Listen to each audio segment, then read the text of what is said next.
I told myself it was just dinner. Just a catch-up. Old friends. Nothing more.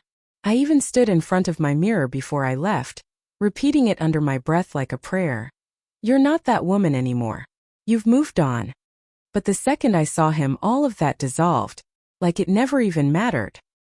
He was already at the bar when I walked in, that same crooked smile like he'd been waiting forever but wasn't mad about it. And God, he still looked good. Too good.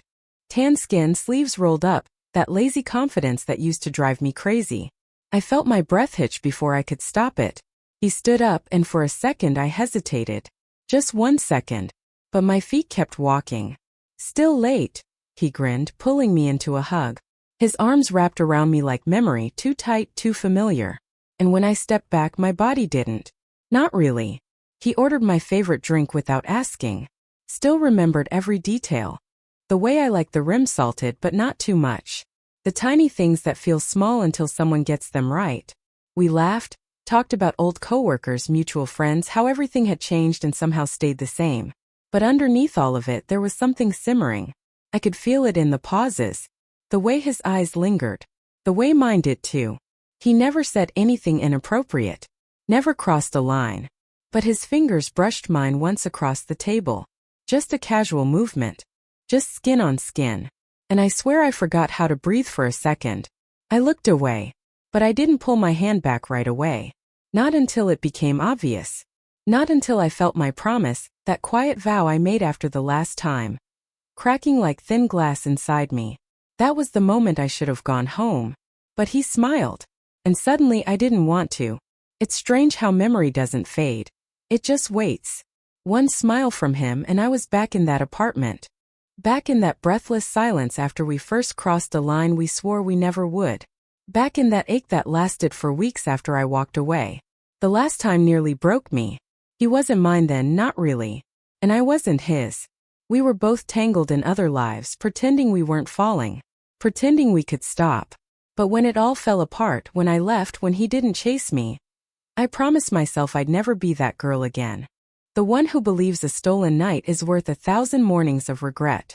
So why was I still sitting across from him? Why did the air feel so thick between us?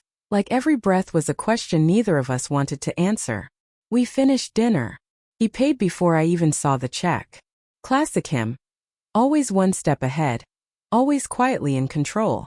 And when we stepped out into the night, I realized how warm it still was for October. The kind of heat that makes your skin remember touch. I told him I'd call a car. He offered to walk me. We both knew what that meant. I should have said no. Instead I said, okay, just a few blocks. And as we walked our conversation slowed. The jokes faded. The pauses got longer. There was something building in the silence. Something that wasn't innocent. At one point we stopped at a crosswalk.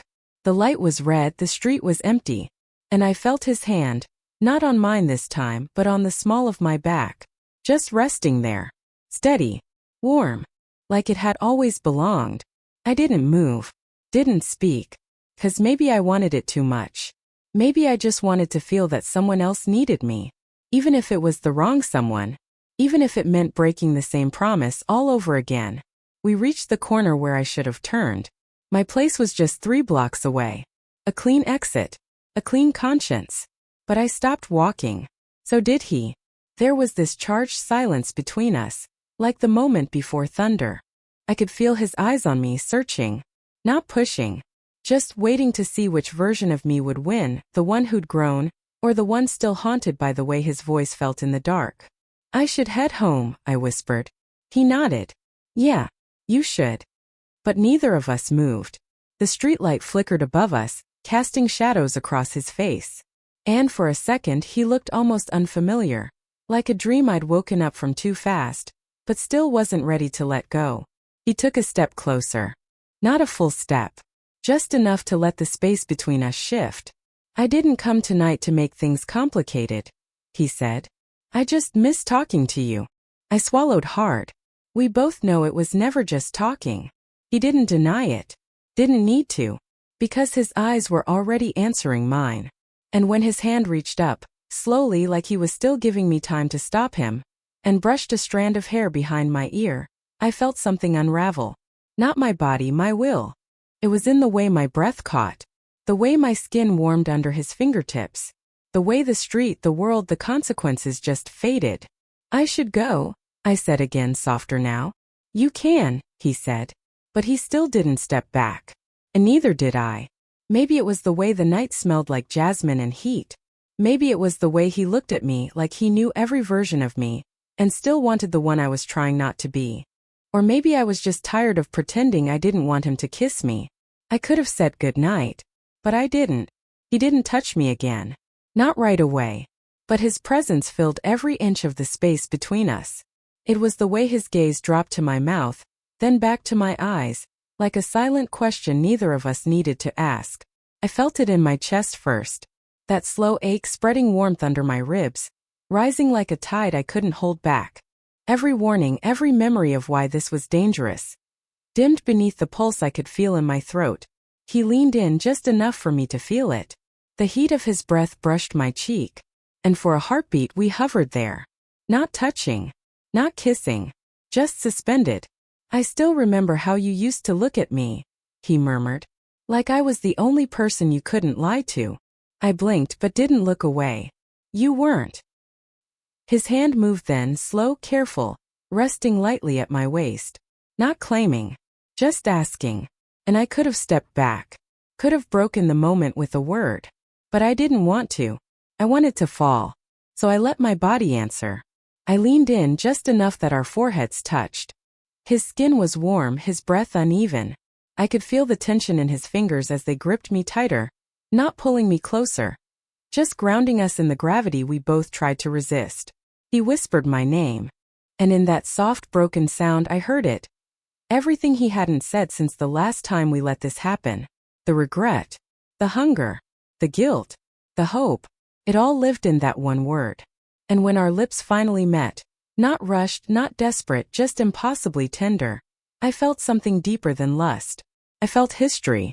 Like our mouths still remembered every kiss we never truly got over. I melted. Slowly. Completely. And in that moment nothing existed but him. The scent of him. The quiet sound he made when I touched the back of his neck. The way our bodies fit, like memory had been holding the shape all this time. It wasn't just a kiss. It was everything we weren't supposed to want. And everything we couldn't let go. Not in the literal sense. But in that way only certain people ever reach, deep beneath the surface, into the parts you swore were locked for good.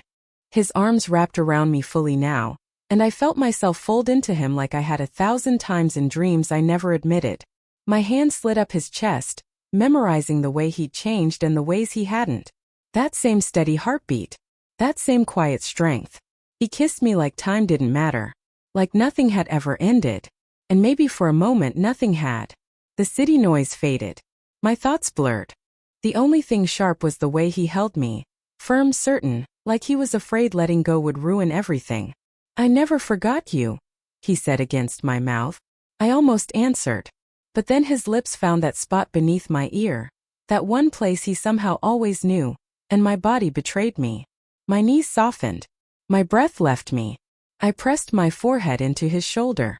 I shouldn't be here, I whispered. He didn't argue. He didn't promise anything. He just held me tighter. Like maybe he knew I'd already made the decision, even if I couldn't admit it out loud. We stayed like that, standing on the edge of something we weren't supposed to touch. And then his fingers laced with mine. Come with me, he said, quiet and careful. No pressure. Just the barest invitation. And I knew what it meant. Not a hotel. Not a mistake. His place. The one I used to know like the back of my hand. Where the walls still probably remembered our laughter. And the nights I left too fast, heart pounding, lips swollen with things we couldn't say. I can't, I said, but I didn't let go of his hand. He searched my face. Then just come for 5 minutes. Just to talk. We both knew we wouldn't. But I nodded. Because sometimes the lie is softer than the truth. And his fingers, warm in mine, already felt like the beginning of another beautiful, impossible mistake. The ride to his place was quiet. Not awkward, just heavy. Like every second was stretching the silence tighter. I stared out the window, watching the city blur by, my hand still in his. Neither of us spoke. And maybe that was the most dangerous part, how comfortable the silence between us still was. When we reached his building, I hesitated. One last chance. One last breath before I couldn't take it back. But his thumb brushed over mine gently, and I followed him inside. The hallway smelled like cedar and rain, just like I remembered. His door opened with a soft click, and the air inside was warm, familiar, full of ghosts. Nothing had changed. Same books on the shelves. Same soft lighting. Even the same throw blanket I used to steal when I stayed too late. And then the door clicked shut behind me, and every exit I clung to disappeared. He didn't rush. Didn't move too fast. Just walked into the kitchen, poured 2 glasses of wine, and handed me one with that same calm care that used to make me feel like I could trust anything, even this. "Still drink red?" he asked. I nodded. My voice was buried somewhere I couldn't reach.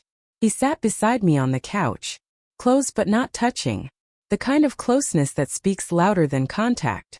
We sipped in silence. I could feel the pull between us like gravity, like heat radiating off skin that wasn't quite touching but knew exactly how it used to. Then he said softly, "I never stopped thinking about you." I turned to him and our eyes met. That's when everything shifted. No more pretending. No more old friends. Just 2 people drowning in what they tried to forget. He leaned in slowly, carefully. But this time, I was the one who closed the space. My lips found his like they'd been waiting. Not rushed but full, deliberate, aching. And the moment I tasted him again, something in me broke open. I felt his hand slide up my thigh, slow and reverent. Not hungry, remembering. And I couldn't hold back the shiver. He felt it. Paused. Our foreheads rested together. "You can still walk away," he whispered. But we both knew I wouldn't. His hands knew me. That's what terrified me most. Not just the way they touched, but the way they understood. He didn't rush. He just waited for my breath to change. For the way my body leaned in before I even realized it. There was no map, and yet he moved like he'd never forgotten the way. Every brush of his fingers, every press of his lips. It all felt like memory and instinct colliding. My skin was on fire and trembling at once. I couldn't tell the difference between want and fear, only that I couldn't let go of him now, even if I tried. And I didn't want to try. Not anymore. We sank into the couch, limbs tangled, hearts loud, the wine forgotten on the table beside us. His breath hitched when my fingers slid beneath his shirt. I wasn't thinking anymore, only feeling. Only chasing that deep, quiet ache I thought I'd buried years ago. He kissed like he had something to prove. And maybe I did too. That this wasn't over. That it had never really ended. He pulled back once, just long enough to look at me, eyes glassy, voice barely there. Tell me to stop. But I didn't. Because every part of me was screaming the opposite. I wrapped my arms around his neck and pulled him back down to me. And that was the moment we stopped pretending. The moment guilt stopped mattering, and the past became nothing but another excuse we left on the floor. We moved like memory, slow, aching, reverent. Not just a reunion. A surrender. And in the quiet aftermath, when our bodies were still and tangled and warm, he whispered something I didn't expect. "I never stopped loving you." I didn't answer. Not yet. Because my heart was still catching up to my breath. But part of me already knew. I loved him too. I always had. I woke before he did. His arm draped over my waist, warm and heavy, like it had always belonged there. The room was still, painted in soft gray morning light. Everything looked peaceful. Honest. But peace can be deceiving. Because lying there, in the silence after everything we'd done, I felt everything at once. Relief. Hunger. Guilt. Longing. A strange kind of ache that came not from regret, but from knowing this couldn't last. He shifted slightly, pulling me closer even in sleep, like his body remembered the shape of mine without asking. And God, I didn't want to move. I wanted to stay there forever, pressed against him, pretending the world outside didn't exist. That this wasn't borrowed time. But I knew better. Promises have a way of echoing loudest in the quiet. I slipped out from under his arm as gently as I could, trying not to wake him. I dressed slowly, each layer of clothing feeling heavier than it should, like armor I didn't want to wear. I paused at the door, looked back. His face, still soft with sleep, turned slightly toward the space I just left. Like even in dreams he noticed I was gone. I wanted to crawl back in, to kiss him awake and tell him I didn't care what came next, that I wanted him, that I was his. But that would have been a different story. And this story was already written. I left without a note, without a promise, without a lie, just one last look, and the soft click of a door closing behind me.